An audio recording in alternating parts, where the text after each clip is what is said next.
how long have you been in the body corporate industry for? I've been in the industry for coming up 20 years. I think I started in 2003 or thereabouts.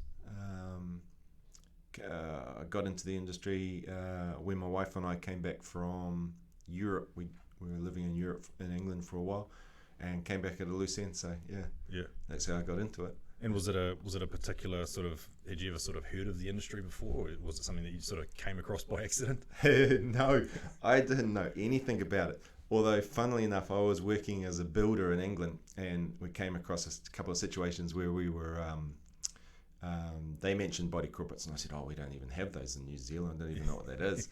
And when I got back from England, I was at a loose end. I didn't know what to do. My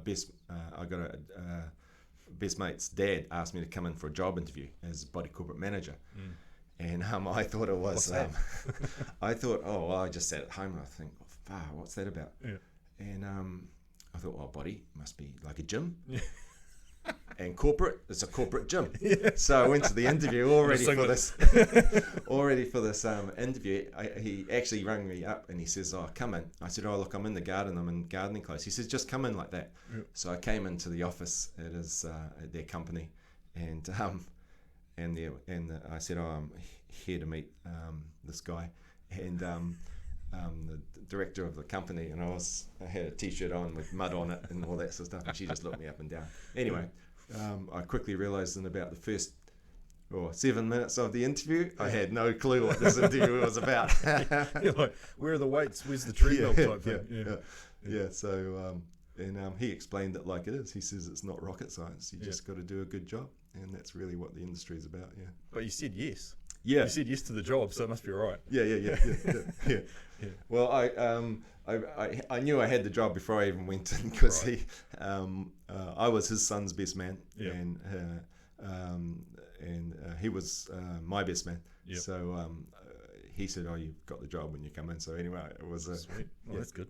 And so, I didn't know you actually a builder previously, so that some of those skills must be quite useful, now, even as being in the industry and knowing about building, must be hard for anyone to sort of pull the wool over your eyes when they say, this needs doing, and you're like, no, I know stuff about buildings. Yeah, it definitely helps, because that's all our industry is about mostly, is maintaining buildings. So it works well. Yeah, it works really well. I know the difference between a door and the window, so that's a good start. Can't pull the wool over my eyes on that. Stairs and a lift, I can nail that. Yeah, that's good. Done. Sorted. And so 20 years later, you're thinking, crikey, that's a hell of a long time in an industry. I mean, our company here is only 16 years old, but we got into the industry in 2003. But you realise that's a heck of an amount of time, to spend in one particular industry. Yeah. I enjoy it, to be honest. I enjoy the lifestyle that the job gives me, because it's not just stuck in an office. It's out on the road and that sort of stuff. It's dealing with people. It's problem solving. So all of those, I think, are things that I like doing. So it keeps you fresh. Yeah. Well, that's one thing that a lot of the building managers enjoy about our side of the industry, is that no 2 days are the same. And you're always dealing with different or new situations. Like, there's curveballs, and there is your regular day-to-day stuff, but by and large, it's not like you're sitting in a cubicle all day doing the same mind-numbing stuff. It's pretty varied and pretty diverse. Yeah. Some days can be pretty mind-numbing with when you see your inbox, but it's got a lot of variety in the job, and it's got a lot of scope for helping people and looking at ways that we can really improve their lot, as well as you're doing a job. So you are making, we're not working for World Vision or anything like that, but there is opportunities to enjoy your job and to achieve things in it. So and being out on the road means you get and having glide time, because the job takes nights up as well. So there's time in lieu and glide time, so you can get on with your family life and and mix it in a bit. Yeah, real important to have that life outside of work, because it can be all encompassing, and our team finds that too. Like at times you can just feel like it's the only thing that you're actually bloody doing, which is kind of depressing. But, you got to have that. You got to have some hobbies and family and just things to keep your mind off work. The point you made before about emails is interesting because again we have the similar issue, and email tends to be like the preferred way for people to communicate in this industry with clients and things. And I was thinking the other day, I was like, shit, imagine how different this job would be if there was no email. Like if it was, would it all be on the phone, or would people be writing letters, or what? Yeah, well, when I started in the industry, it was letters. Emails were a bit of a novelty. Most people, I'd say it was 50-50 back then. We used to mail out all of our notices of meeting. So I remember we still do. Some people still do. I think they do use email, but some people that aren't on it, they actually they have to mail out. We if people haven't got an email address or don't want emailed stuff, then we mail it. But I remember I used to look after a body corporate that was back in the early days, 155 units. Well, it was a whole day putting all that stuff into envelopes. So I don't miss that. Dry tongue. Yeah. And so with Auckland Body Corporate, one of the newer kids on the block, so to speak, with regards to body corp management companies.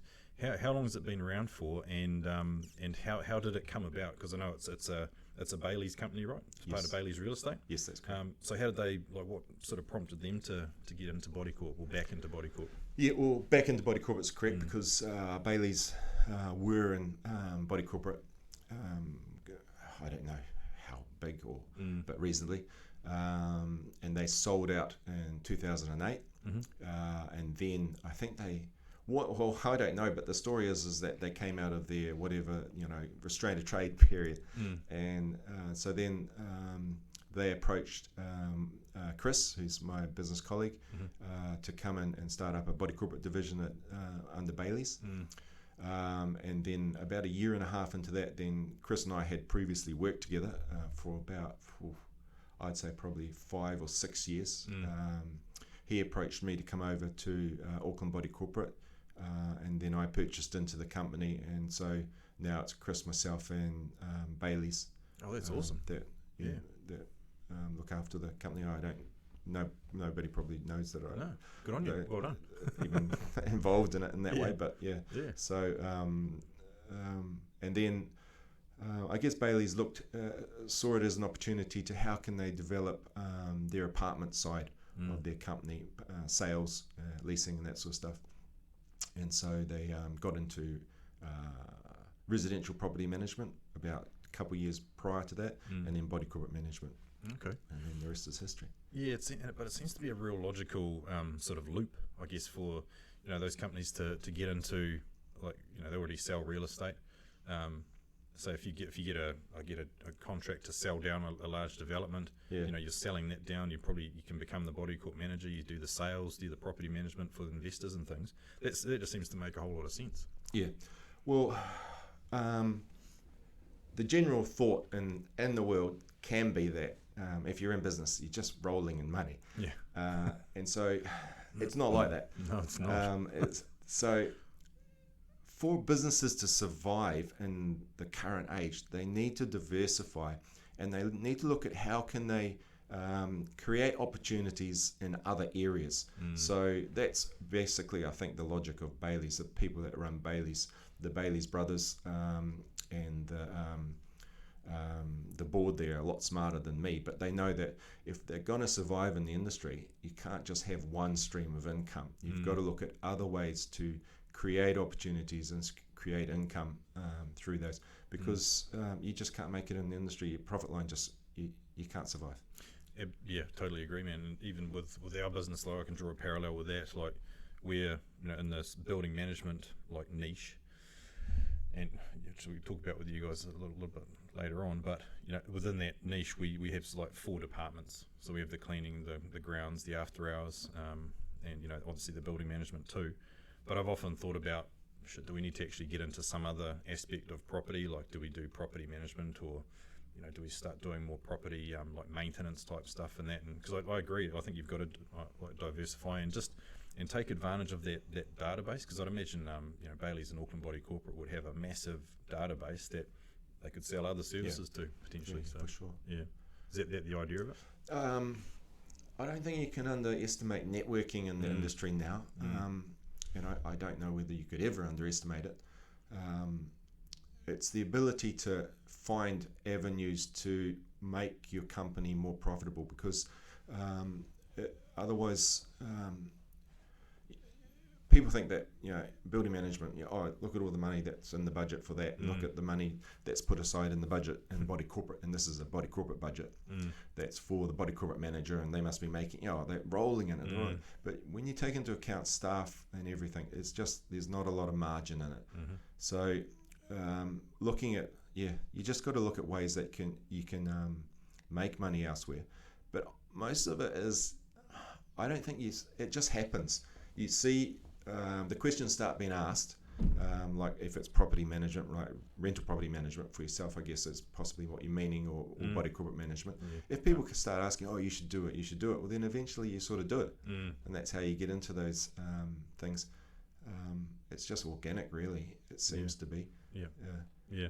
And I like the setup that you guys have got, and I like the fact that you guys seem to be the leaders in Auckland of getting having your building management division as part of your body corporate business. I think that makes a whole lot of sense. I know that a company down in Wellington, that's how they roll down in Wellington pretty much. It's like stock standard down there. It is. Your FM or your building management is part of you're all the same company. What was the approach to get that set up? Well, the approach was we need to make this more profitable, because we've got to answer to the board at Bailey's, and they want us to succeed. They're really supportive of Auckland Body Corporate and how we can look at diversifying.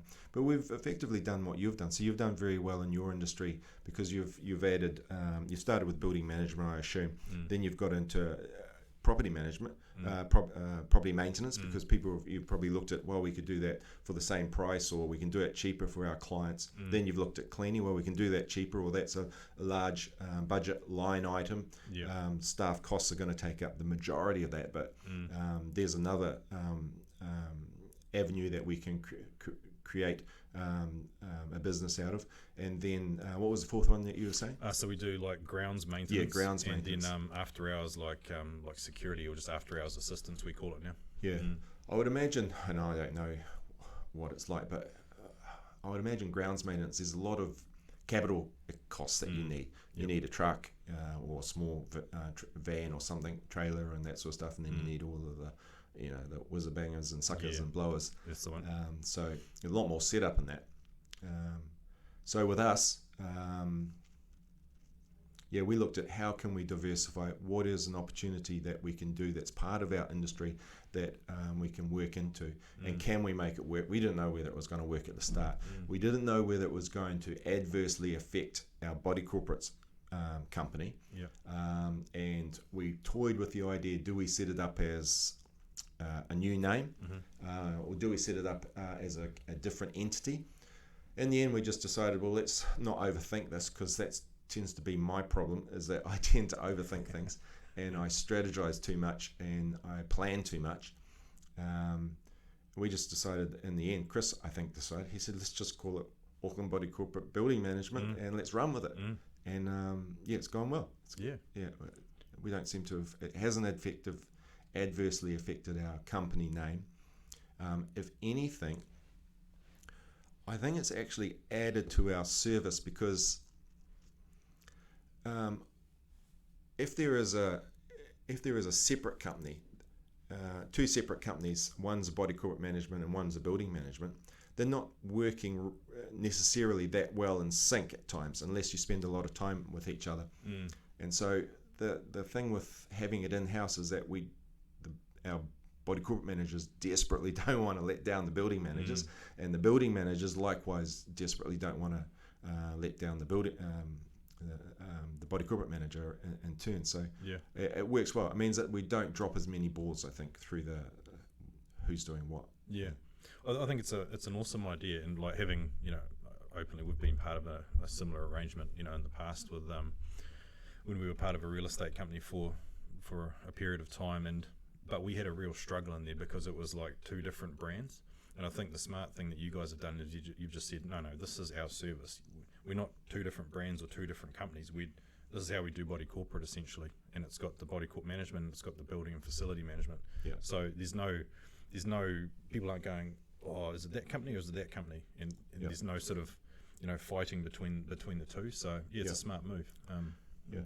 I think also how it works is that like what you've just said, that there's no fighting between the two, but it doesn't matter who the owners contact, we'll both pick up for each other. So that's how it works. We also have, obviously, as you know, because we deal with a number of company body corporates that have active on them as well. And we made a decision at the very get-go that we would have a non-competitive approach to every other company that we're working with in the industry. So yourselves, other building management companies, we work with about probably 5 other building management companies, and we just made a decision. Let's have a non-competitive work relationship with them, so that they know that we've got their back and we know that they've got our back, hopefully as well. And hopefully then the end is that everybody keeps their job and the owners get great service. And so you're finding that there's good positive feedback from your clients where you have both the services from Auckland Body Corporate?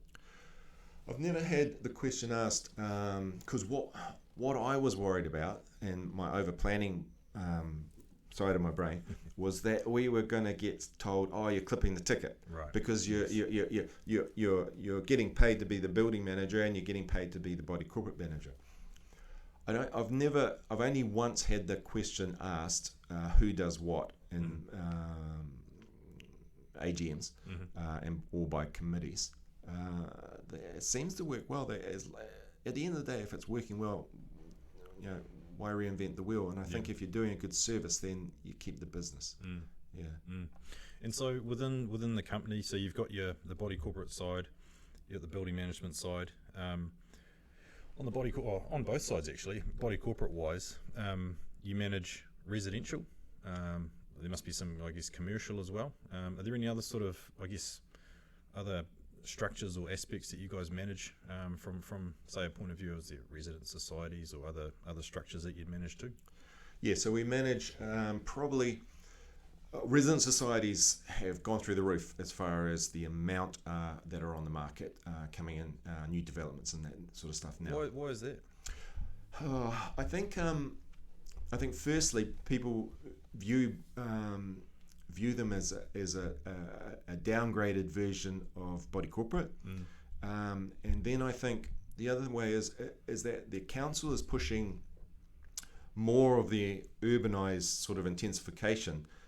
If there is a stormwater retention tank or something like that, which the council seem to be wanting private individuals now to be maintaining the water on the rainwater flow on their site to not overload the council and the council water system. So therefore they require someone to manage that. So most of the resident societies that we look after are because there's some sort of rainwater retention system in the complex to try and not overload the intensification of the council's water mains. So the councils can't keep up. The councils can't keep up. We all think probably the same.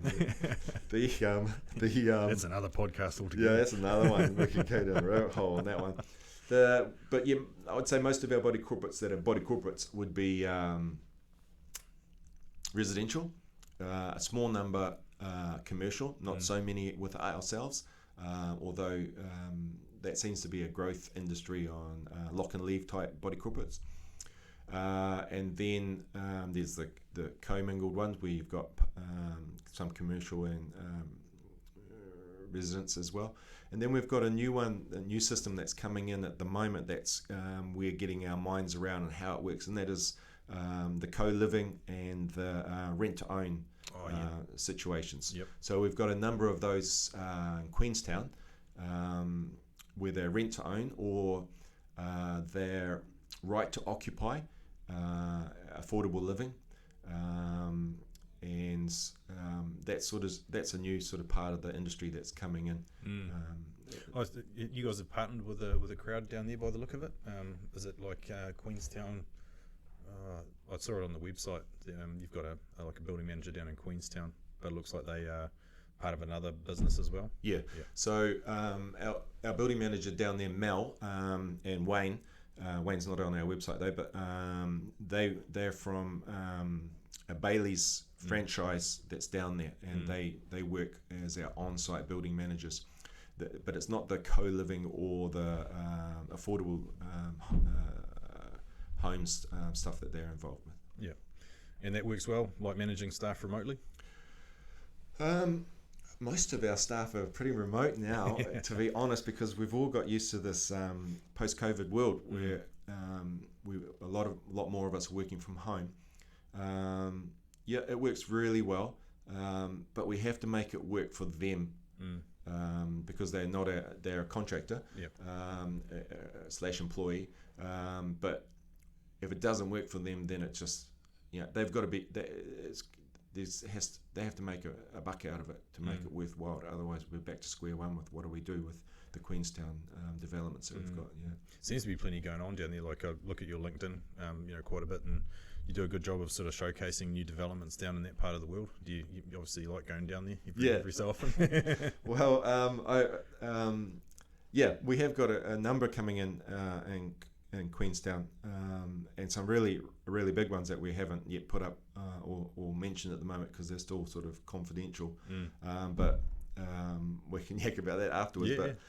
There's a lot of development down in Queenstown. I don't know how the frick Queenstown's going to cope with it, because the traffic down there is like, honestly, it's crazy. It just can be crazy on that Frankton Road. I'll just put more traffic lights in. Problem solved. Yeah. They're going to have to drill a tunnel or something because there's no other way around the lake from the airport to Queenstown. Might be another bridge coming up. Maybe. So what's from a body corporate manager point of view? What is your typical sort of body corporate manager? Firstly, what's their day like? Like how do they plan their day, and what sort of tasks are they having to do on a daily basis? They can vary from get go to anything, but nothing good ever happens until 5 o'clock on a Friday, and then everything hits the fan. That's right. That's when stuff goes wrong. But the average body corporate manager, they're going to spend probably at least 50% of their day answering emails. Most of our emails from owners. Most of mine, however, half of mine now are from staff, but they're dealing with just putting out fires. This is no difference to what you guys will be dealing with. It's managing situations. It's making sure people are happy, and smiling over email. Because I mean, there seems to be this building life cycle where you go from pretty much, I've talked about it before, with like from AGM to AGM. And you kind of look at the AGM as like the in a sporting analogy, it's like the test match for the year, and all the prep that goes on leading up to it and stuff like that. But so leading up to an AGM, like it must be a shitload of work that goes on to to get things ready. What sort of processes do they go through, and what do they have to do? Okay, so a good body corporate manager is going to look at the AGM as an opportunity to problem solve everything that is possibly going to come up in the next 12 months. Because otherwise you're going to have an EGM or delegate stuff to the committee, which we try to avoid overloading the committee. So a good body corporate manager is looking at what is the maintenance stuff that's coming up, what's the things that we need to highlight to owners, and how can we get all of this into the under the required legislation, and that is to list them all as motions or agenda items that are going to be voted on. And then put them all in the budget, and then run for it and see how it goes. Run for the hills. Yeah, exactly. Yeah, and I mean that's and then actually running the meeting itself, like that can be. I've always found AGMs, even after X amount of years in the industry, like I've always found them to be. It's quite a nerve-wracking time. I've never gotten used to going to them. And I think you always, like you're saying before, you always kind of overthink them and think the worst is going to happen, and 9 times out of 10 it doesn't. But do you still go to AGMs and you still get a bit nervous about them? I get nervous about them when I haven't prepared. Those are the ones I get nervous about. I got nervous about a Queenstown one that I went down to Queenstown for about 3 weeks ago, because I wasn't prepared for it, and we had recently moved it from one of the body corporate managers back to myself, because it had gone south basically. But it always goes better than what you think. And it always owners generally owners want the building to run well, and they want you to do well.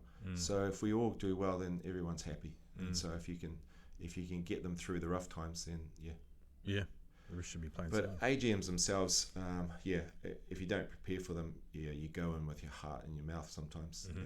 Yeah, because there's always curveballs, There's always someone sitting down the back who can, throw you a curveball that's not on the agenda, and you're like, you got to think on the spot, and it gets the old pulse racing at times.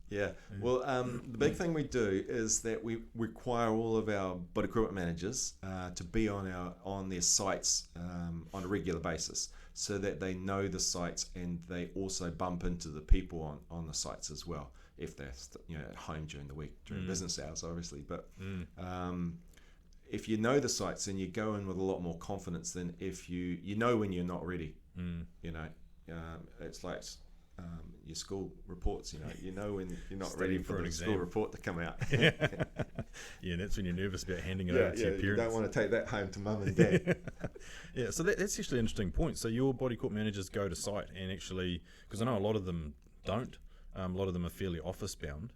So you make a point of actually saying to your team, hey, go out to the building and have a look around and just get to know the building and the people. That's so awesome. it's I think it's the thing that industry doesn't do well, is that the body corporate managers historically have been desk bound and have and they don't get to know the people, because as much as we joke about the people in the buildings and the structures of the buildings, it's the people in it that make the building, and it's the people in it that generally create the most work if they've got things that they're unhappy about. So if you get to know them on site, they see you on site, they have more confidence in your performance and your ability to do your job. Makes a hell of a lot of sense. And they can, if you're talking about something on the phone, they can say, that bloody tap's leaking over by that bush in the corner, and I know that. I know where that tap is. I've been there before. And some people might be like, shit, I've never been to the property. Don't even know what you're talking about. So you don't want to be that guy. Well, it's funny because we hit, if you can preempt the work, you can just tell them, we're on site the other day. We saw the pull fence was a bit loose on the handle, and we fixed that. We Allen keyed the door lock and that sort of stuff here and that sort of stuff. And then people have confidence in that you're looking after their asset, because for most people this is their most valuable asset. Property for anyone in Auckland and Queenstown, property prices are just we just accept it and it's normal, but it's not normal. It's the biggest asset that people have. So if we can make it, I get the most nervous about things that attack my wallet. So that's the same thing. You've got to have that mentality with the people that you work with on body corporates. This is attacking their wallet if things are going bad on their body corporate. So, is there like a top three, like you're just talking about what things attacking your wallet? Is there like a top three concerns that you find that, say, body corporate owners have that that come up all the time? Like, is it? And I kind of relate this back to some, I guess, there's real specific terminology in this industry around certain aspects, like we just mentioned before, the AGM, and you have your LTMP, like your long-term maintenance plan, you've got your BWAF, all these bloody acronyms with all these different letters. But is there things in your guys' world that keep sort of coming up, or people keep asking about? There's one thing that comes up all the time, and that's what I always say to the guys at work and girls at work, is it's the shop front. If the shop front looks bad, it doesn't matter how efficient your warehouse is, the business looks shit. So the shop front is the cleaning, the gardens, and the general appearance of the site, building wash and that sort of stuff. If those three things, the cleaning, the gardens, and the appearance of the buildings washed, looking clean, no washing hanging over balconies and all that sort of stuff, if the shop front looks good, then the customers are always happy and they'll purchase something in your shop. Yep. So I come from a family that my mum was an antique dealer, and it was all about presentation. And the shop front is the most important part of a body corporate and a resident society. You get all that right, you can muck up behind in the warehouse, you can drop a box, nobody's ever going to worry about that. So the most efficient warehouse doesn't matter to the owner that lives in an apartment or a resident society. They want their gardens looking nice, and everything done at a cost as cost effective and realistic as you can be. And people they really do. I totally agree with that, and because it's their home. Yeah. You know, it's the entry to their home, to their front door. I mean, you know, you might walk up to the front door lobby doors, then you walk into the lobby, then you walk into the lift potentially, usually go up the lift, go to the hallway through to their front door. So it's that journey, and if that journey is spick and span and clean and tidy, you know, that's ace. But if it's not, then you know there's issues, and that's when the complaints start coming in, right? Yeah. So people. You know, in your own house, you're quite happy with your cup of coffee left on the on the table. It's my wife that doesn't like it, and it's the Xbox things that the kids leave on the couches that piss me off in my own house. But yeah, you have a lot more leniency when it's your own house that you're having to clean up. But owners want their houses and their properties looking smart. They want their friends coming around on Saturday for the barbecue to be impressed. Bloody oath. They don't want to come their friends coming around and have to fight to get the gate open. Exactly. Yeah. Good point. And so do you find at this point in time, like having just been through like COVID and stuff, I'd like to talk to how you guys managed your way through COVID, because I think that's been quite an important part of everyone's life over the last few years. Have you found that people, like body corporate owners, are they becoming more, I guess, like more fiscally aware or a bit more tighter with their budget and their levies and things like that? They are and they aren't. I don't think there's any. I don't think there's any rule for that, but I do think that people came out of COVID and we were all angry. You know, we were all pissed off. Not for any particular reasons, but we just the agitation of life. Our whole lives had changed. So, what I find, I guess, generally, is that people have always been careful on the finances, and they've always been careful on their budgets for their body corporates. But you've got to get a balance between you either have the place looking shit or you have it looking nice. And you've got to get a median there all the time. So, yeah, I don't get too much problem. I always say to the guys, put more in the budget than you think, because you can always come down, you can't go up. So, yeah, I haven't noticed it that much, but I do notice that it costs a lot more to live nowadays. That's for sure. Yeah, sure is. Yeah, everything's going up, right? Like, I haven't seen anyone reduce their prices over the last few months anyway. Yeah. And so how was COVID for you guys as a business? Because it sounds like a lot of sort of people ended up starting to work from home, and now that's sort of become a bit more commonplace. Is it how did it work out for you guys during COVID? Yeah, well, what we learnt during COVID is that people can work from home and actually do as much as they did in the office, and sometimes half the time. There's been pluses and minuses in that. We've found some staff can self-manage, and some stuff cannot self-manage whatsoever. And so, and we've had a learning curve there. And so what we've tried to do is that, I guess, the biggest asset in a company, I guess, is the staff. If you're constantly losing staff, it's just stress and frustration all the time trying to cover all the bases.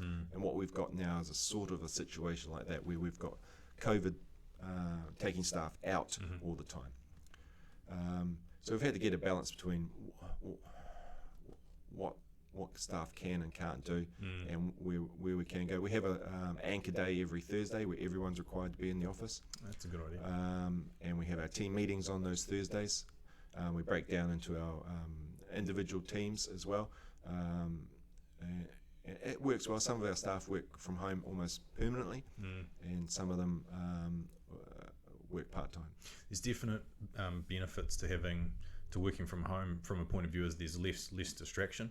Like people might take liberties here and there, and they might bloody sleep in or be doing the work in their pajamas or whatever, or clock out early. But you kind of get that when they're still as productive, or possibly if not more productive, working from home, where there's no real interaction with workmates and stuff like that. That in itself can be a problem because you start feeling a bit isolated and a bit lonely. But do you think that there's actually benefits to working at home at times? I think there's a lot of benefits from working from home because firstly, it gives staff the opportunity to get a break. They can manage their day differently. If you're in the office, you just sit like a train on a track from one station to the end of that station that day. Whereas when you're working from home, people can decide to go off to the park with their young kids if it's sunny, and then clear their emails, at 7 at night when the kids have gone to bed. So there's people are wanting more flexibility in the world, and I think COVID has the one silver lining is that it has given us that ability to see that we can be more flexible. I think there's a lot of value in what you said there about, say, someone with a young family. They it's not so much stress if they have to stay at home with a sick kid or something. They can sort of work at home and the kid can be there or whatever, or they can go for a walk in the morning as a family, and some of that's quite good for the old mental health, because I think or go get a haircut. Well, I don't have to, but you might. But it's one of those things where I think people actually end up quite enjoying those little. It's almost, that used to be a perk, and now it's sort of becoming, rightly wrongly, an expectation of the workplace, is that there is a bit of flexibility in glide time there. I think glide time has always been really important in the industry. Even before that, when we were getting guys to visit on site more, and we'd say, look, go and visit your sites and that sort of stuff, and go for a walk on the beach if it's up at Long Bay or out at Beachlands or something like that, and have some time out. Because otherwise people very quickly burn out, and if people don't want to do the job anymore, then we're screwed as well, because you've got a staff member that doesn't want to do their job. We've got expectations from owners, and everything goes south. It's a tough enough job as it is. Like, even from our side of the fence, looking at what you guys do, it's it's one of those jobs where there's very little thanks. You can get really bloody long hours. Not a lot of thanks. Like, no one really comes up to you and goes, hey, thanks for having a great year with the Body Corporate. And it's like, there's very little thanks at times. It can be very stressful with the amount of shared emails and moving parts that you've got to deal with. And I think probably the industry as a whole should look at ways to actually start countering that, because we were talking before about emails. If email didn't exist, then how would these things run? And so, I'm not saying that we're going to stop using email, because it's kind of stupid, but it's how can this industry run better, do you think? Is there got any solutions? I think the industry is it's what it is what it is. We're dealing with complaints all the time, not necessarily complaints, but things that are broken all the time. Problems. And people can often be very thankful for quick turnarounds and for regular updates on what's going on. And committees can be, the biggest thing is getting on with the committee. If you can't get on with the committee, then you're screwed. So it's building a relationship with that committee and getting them to be confident in your abilities to do stuff. So a classic example of this is one of your staff, Michelle, who does her job extraordinarily well on a body corporate that I managed for a while. It's now it's moving to one of our other staff members. Monique? Monique, sorry. Yep. Monique. Turner. Yep. Turner, did I get that part right? Perfect. She does her job really well because she's got really good people skills, and her ability to relate to the committee is really good. And so she's got the confidence of the committee because she's good at her job, and she has a quick turnaround on often quite complicated. That building has had some quite complicated stuff on it. So. Yeah, it has. But that's the thing that we quite often, when we say to people that are either looking at getting into the industry or coming on board with us, it's as much as it's about building and facility management, it's actually about people. It's the people side of it that's the more important side, and the more more challenging side. And you've got to be able to read people, be a relationship builder. you just got to be able to get on with people, because if you don't get on with people, it's the wrong job. Yeah, that's absolutely the wrong job. Yeah, you got to have a good ability to take things on the chin, because people often come to you I won't say often. They sometimes come to you in an agitated state about sometimes really small stuff, and you just got to have the ability to not worry about that stuff and not take the bait. You got to be like a trout. It's really hard to catch because they won't take the bait, whereas a saltwater fish, they chomp anything you throw in the water. Exactly. So you can't be a saltwater fish. You got to be a trout in the river that just doesn't react to stuff. Good way to put it. I like that. Because I know you like your fishing. I was actually in a meeting last night where we were discussing a contract, and the thing that I noticed throughout the meeting is that the smaller the dollar amounts got in the contract, the more it was talked about. And so what you said there is exactly right. I was like, start off with the management fee, and then there was something to do with say I don't know, the cleaning, but then it got down to literally the car park, and then how much do you charge on disbursements, and it gets down to not even $100, and they spend more time talking about the $100 than the bigger fee at the top of the thing. They can do. People can get fixated on certain things. You got it. It's like I always say to my boys, 3 G's: be generous, be gracious, and I can't remember what the third one is. Be generous, be gracious, be gentle. Gentle. Yeah, nice. Yeah, that's good advice. Good advice for anyone, actually. Is that your phone? I've got a little vibe. I'll put it on it. That's all right. We can edit that out. So when you're looking to bring on a new body corporate manager, what are the sort of the key qualities that you look for, aside from we've just talked about the ability to be a people person? What else do they have to be good at to become one of your team? Oh, it's people, isn't it? What's the most important thing in the world? It's really hard because we have when you go into these job interviews, you've got the same amount of time to pick a staff member as you have to buy a house. True. You spend 15 minutes seeing a house, and then you spend the most money you've ever spent in your life on it, and you spend 4 times as long picking a shirt at Farmers. That's true. For $50. Yeah. So you got such a small window of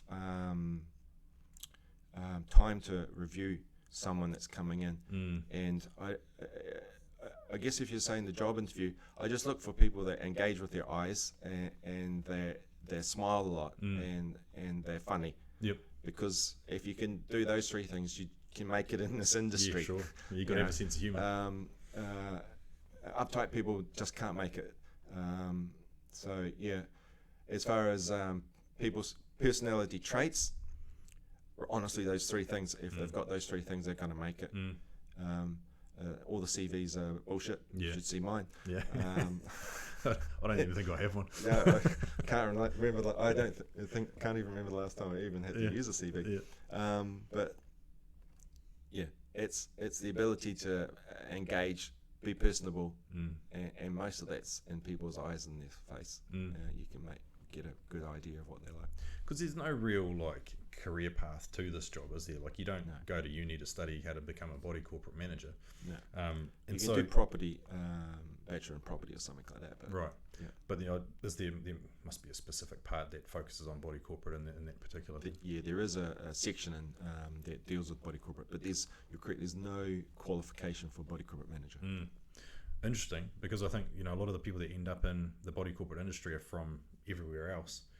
But I also think that that's quite a useful thing in that people can bring external experiences to the table, like life skills or experiences from other industries, and that can become their strength in their way of actually solving problems. You guys have got a pretty varied sort of background within your team? There is a reasonable amount of variation, but most of the guys and girls have come somewhere through the property industry to start with. So I know a lot of property managers, rental managers that were previously body corporate managers. In fact, 2 of them work now at Bailey's that I used to work with at previous companies as rental managers. So I think if you've got something in the building industry or something in the property industry, you generally can end up getting shuffled through the sieve into body corporate management at some stage. Yeah, because it's a very sort of niche industry, but it deals with a massive, like, I guess the value of the industry would be bloody billions, wouldn't it? Like when you look at all the properties and things, and then you've got literally this handful of people that, you know, that administer those body corporates, and it is a small talent pool, like, because we do see, you know, people moving around the different companies and that. Sure. And I guess that happens in a lot of industries. It's not just the body corp industry, but I wonder if that's like a actual an issue of just having such a small talent pool, is that people do end up sort of jumping around, and is there not as much competition for those sorts of roles? It's really hard to find body corporate managers. Generally they do, like you say, they come from other body corporate companies. Although having said that, we've got two staff members, our last staff member and previous two back, that had no body corporate experience, but they had been in property of some sort, property management of some sort. It's a mixed bag. Yeah. It's hard to find good body corporate managers because you have to have a head on you for numbers, because a lot of our job is finances, and then you have to also be personable, which people with a head for numbers sometimes are not really personable. All you accountants out there. So you sort of have to have scraped through on school C mathematics to at least get into where we are, and have a good people skills and numbers is it's hard to find. But when you do find someone that's got that, they quite often become a bit of a rock star, and they end up staying in the industry for a while, which is good. Because there are like, there's a lot of people around that have been in this job for a long time, but there's also a really new batch as well. When you look around all the different companies, there's a lot of new people in the industry, and that's cool. Like, I think it's great. Every industry's got to have its like its churn and its refreshment and stuff, but you see some old timers out there that have, done 1,000 AGMs or whatever, and the skin's really thick. It's thickened up over the years. It has to have thickened up over the years. What's your so when you guys, because you do a lot of the new business side, right, for your company? Do you guys have a sort of a clear definition of what your perfect client is? So our perfect client when I first started was anybody. Same as that. Because we just wanted to make it profitable, because the company was not profitable at all. So anybody was our key client then. Now we're more selective, because there is not that bottom line to achieve. So now we're just looking at how can we make a profit out of this, and how can we make it work for the owners? So there's two main ways that business comes. It's a new development through developers and building relationship with the developers around the country, and then it's transfer body corporates. By far the second one is always the hardest, because they're owners that have been burnt and are unhappy with their provider, and you probably find this with building management. They are the most work for the first 2 years, until you get their confidence that you're not going to be a cookie cutter of what they've. Sometimes 3 or 4. This is their 3 or 4th or 5th body corporate manager that they've gone to, and so it's getting that confidence in them at the start. And that's but then the other aspect of like body corporates and how they work that can be challenging is negotiating the change in committee, because you might have a spot on committee and everything's running sweet, and then you might have a refresh of that committee, and it's like, you feel like you got to start again. That can be challenging too.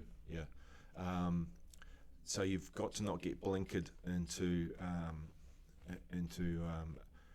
it's a sort of when the whole committee changes, you've got to make sure that you haven't been an arsehole to everybody else. That's something that you learn really easily in the first year of being a body corporate manager, is that if you've solely concentrated on the committee and everybody else gets treated like third class citizens, then that committee goes and the third-class citizens come up, and they've got the pitchforks and the torches, and you can't convince the guys with the pitchforks to attack the guys with the torches. You've got all of them coming at you, so you've got to get a service level that you are responding. Like, we try and get a 24-hour turnaround straight away on all emails. Complicated emails can be 48 hours, but there needs to be some way of sorting problems out really fast for everyone and getting everyone's a good high service level. Because you're right, the committee change and you're in a whole new bowl if you haven't proven yourself to everyone at the same stage. Yeah, well, I think part of the, I don't know if it should be in the rules or the Unit Titles Act or whatever, but there should be like almost like a limit on how many people can go on and off a committee each year. Like, they should have like a succession sort of mechanism around it. Yeah, possibly. Yeah. How you'd engage that, I don't know, but it would. Long-term committee members are great because you build a relationship with them, and you get, they know you, they know how you work, we know how they work and what expectations. Some of them are like, this is, you get a call from Jack and it's jump. And you get a call from Jack number 2, and it's he'll be happy with me ringing him back later on in the day or tomorrow. So you've got to read people. Comes down to people skills again. What are your thoughts on the new Unit Titles Act, or the changes that are about to happen? Do you think they're going to solve some issues or create new ones? Well, if I was being cynical, if I put my cynical hat on, it's written by people in government that often have no clue about what the industry is really like. And then if I put my PC hat on, there are some good things that are in there. You put me on the spot now because I'm struggling. We actually had a training meeting on this a month ago, and I can't remember hardly any of it. There's a lot of it tends to focus around the body corporate manager. Like, there seems to be a whole lot of new things that you guys have to do as part of your day-to-day business. Is that right? Yeah, so there's jogging my memory a little bit. So there's a requirement now for individual bank accounts for all of the body corporates, which is fine because we run individual bank accounts. We don't run a global trust account where everyone's money is in one segmented bloody thing. Yeah. So that's gone. There is disclosure requirements for body corporate managers. So if and committees. So if someone is getting kickbacks from someone else, then we have to disclose that, and committee members have to disclose if they are getting kickbacks from someone, or they are in some way compromise is the wrong word, but if they're in some way engaged with some other part of the body corporate's management or services and that sort of stuff. And I guess the mentality around that is to try and unravel some of the situations where owners get stitched up, is the simple answer. Stitched up at the very start of the development with contracts that are just wrong. Financially and term wise, just roll over contracts that they can't get out of. So that's what the industry's that's what some of the changes are trying to unravel and to offset. Yeah, because the last sort of revision wasn't actually that long ago, really, was it? It was 2010 or 11. Yeah, 2010 for the Act and 2011 for the regulations. So a lot of the teeth in the current revision will be in the regulation review, and that hasn't been established yet. So a lot of the new changes refer to requirements in the regulations, and we don't know what those regulations are going to be yet. I think it's 2024 or something like that. Okay. Yeah. The reason why I sort of went down that sort of path is I generally ask people about what they think of the positives and the negatives about their industry. Do you think that this new act is actually going to help shore things up, or do you think there's still a few more iterations of it to go? I think the revision in 2010 was meant to fix a lot of these problems, and it hasn't to a large extent, because what happens is you've got to outsmart the fox, and the fox is still getting into the chicken house. For the simple analogy is, and the new legislation is going some way to try and alleviate that, because there's been and we get transfers like this where there is just contracts that are rollover contracts that are just really unfair, where they are fixed into leasing units for for certain members of the body corporate, or that sort of stuff, or contractors and that sort of stuff. I think we want to avoid it. We always try and talk new development and developers out of it, and most of the industry doesn't do it anymore. There's just a few, but I think the foxes sometimes more cunning than we give them credit for. Yeah. Especially when it comes to that bloody that proxy farming, or they call it daisy chaining as well, where people get a ton of proxies and can literally change the entire landscape of a body corporate. Yeah, so that's one of the changes, that people can't do that anymore. There's pluses and minuses to that, because we need proxies sometimes where it's a large body corporate and it's predominantly overseas owners.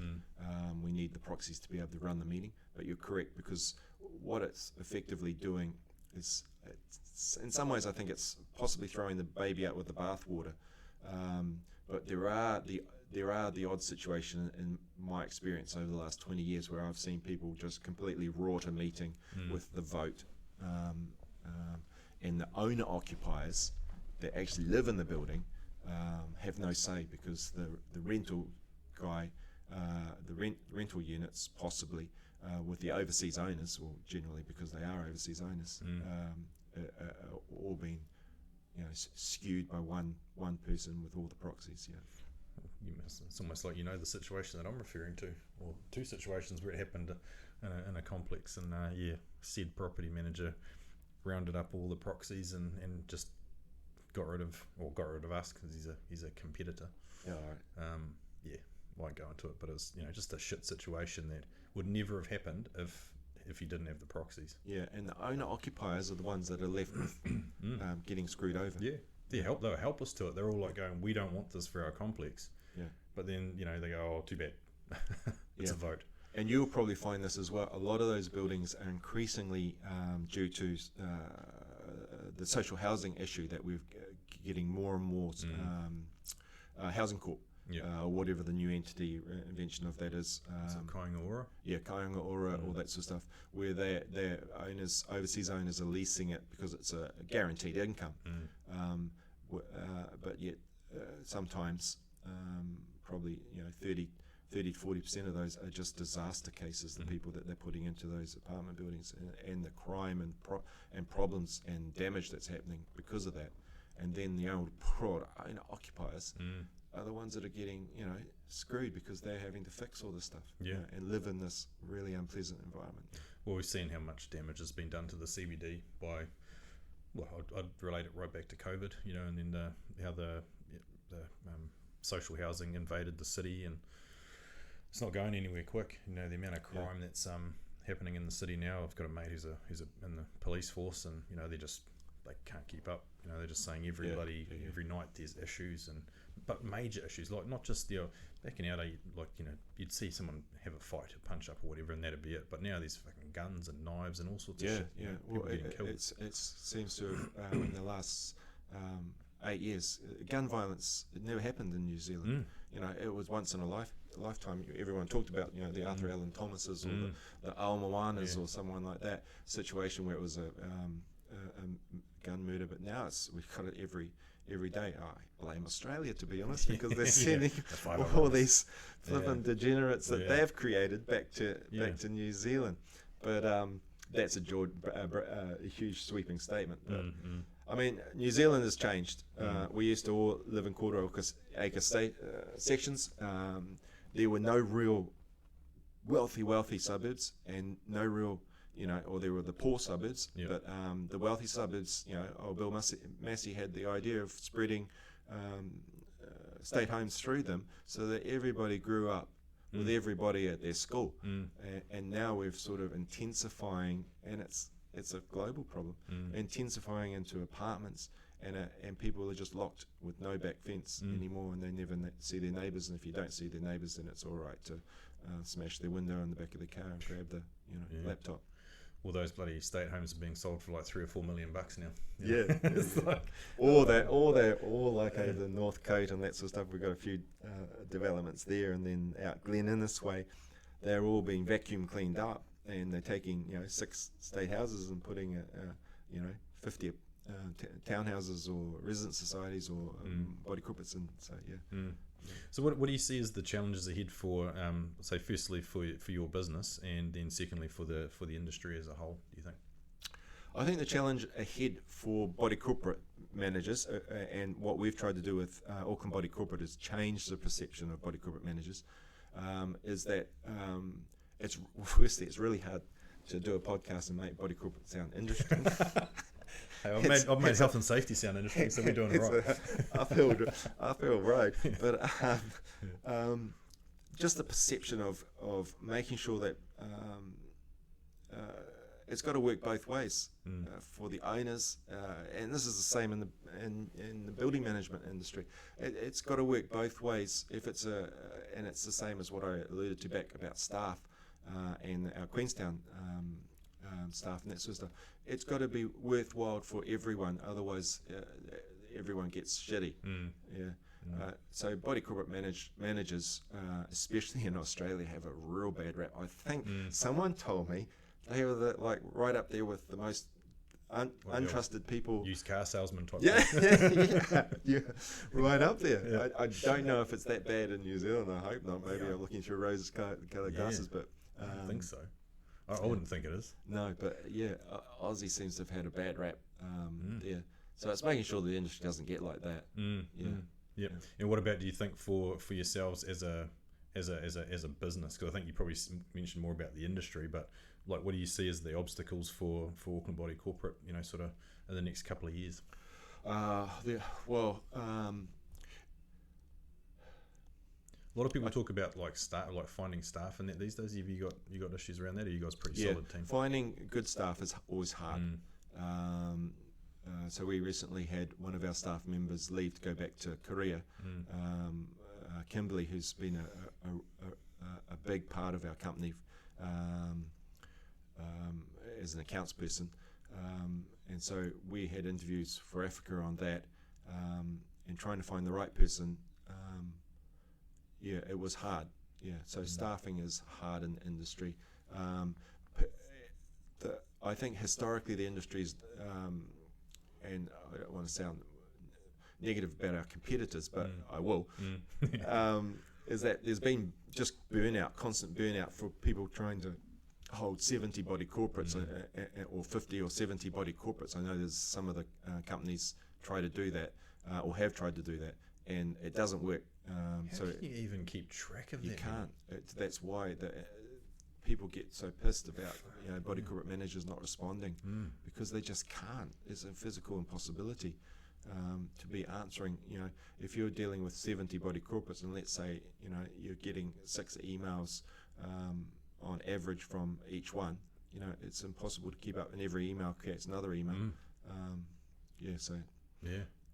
That's the biggest challenge is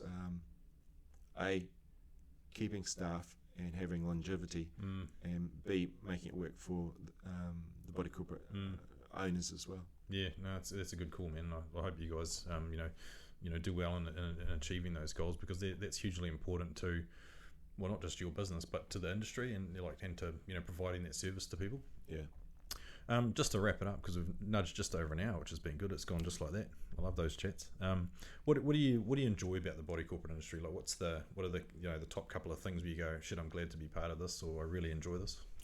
I've been through some really fantastic situations where owners have had real shit situations to deal with, and if you go back 10, 15, 20 years ago with the leaky building situation, and seeing owners come out of that at the end, and the stress that they've gone through, and the pain they've gone through, and the disruption to their families that they've gone through. Some of the best things are seeing them winning the court cases and that sort of stuff, and getting payouts to repair their broken buildings. the other thing that I've really enjoyed in the industry is the people that are in the industry. I've made some great friends and colleagues and that sort of stuff. I really enjoy working with the guys and girls that are in our team now. Chris is a fantastic business partner to be working with. We're diametrically different personalities. It's probably why it works well. Yeah, I think it does work well. He puts up with more shit than I have to put up with him, I think. But I grizzle more, I think. Yeah. Chris is he's a really just steady person and doesn't get flustered that well. And I've really enjoyed working with him previously when we were just body corporate managers in another company, and I've really enjoyed working with that in the current with Auckland Body Corporate. And the best thing is the job just gives me the opportunity to spend time with my family, and that's the thing I enjoy about this job the most is that it's glide time has always allowed me, because you have night meetings and that sort of stuff, and I always try and plan my night meetings around so I can get to the rugby training or cricket training and that sort of stuff, and has allowed me when the boys were younger, before they exceeded my talent pool for coaching, to be able to coach those teams and that sort of stuff at nights and go home early from work to be able to train them immediately after school and that sort of stuff. So I've really enjoyed that part of the job, and I think honestly the glide time is the thing that's kept me and my wife together. We're not ships in the night passing, which can easily happen in Auckland, where you both got careers, and I love the job. I love property. I love investing in property. I love helping people make their investments work, and I enjoy working with body corporate owners themselves. Mostly. Yeah, mostly. 99% of the time. No. Mate, a lot of that stuff resonates with me too, and I totally agree. It's about the people, property obviously, but the key thing, and I guess it's the why we do this is around our families. And we've got three teenage kids, and and you've got fairly similar as well with your two boys, and that's why you do it. And you don't bloody work to live. You do this. It's a lifestyle. And I was thinking before, you like your journey from, walking into that job interview with your muddy bloody t-shirt on, and to owning a business now. Like that's a hell of a journey. So well done on that, man. It's the harder you work, the luckier you get. Yeah, that's right. That's how you've got to where you are. It's because you put in the mahi, and you've got the tenacity to survive in the industry, because plenty of people have not survived in the industry, and plenty of people are in the industry that shouldn't be in the industry as well. I agree. Well, I'll correct that. Some, not plenty. Some are in the industry that just need to go. And you've got it really. You've got a business model that has worked really well, and you've expanded because of it, and people see you in the industry as someone that they can trust. So that's what works. Yeah, and I think if you do anything long enough, it kind of gains traction, and we've been around for a long time, and no doubt Auckland Body Corporate will be too. So yeah, mate, I appreciate the chat today, and it's been good to get an insight into yourself for a start, but Auckland Body Corporate as a business, but also the body corporate industry. So yeah, thanks for your time today, man. It's been a good chat. Awesome, cool. It was great to catch up. Yeah, man. Cheers.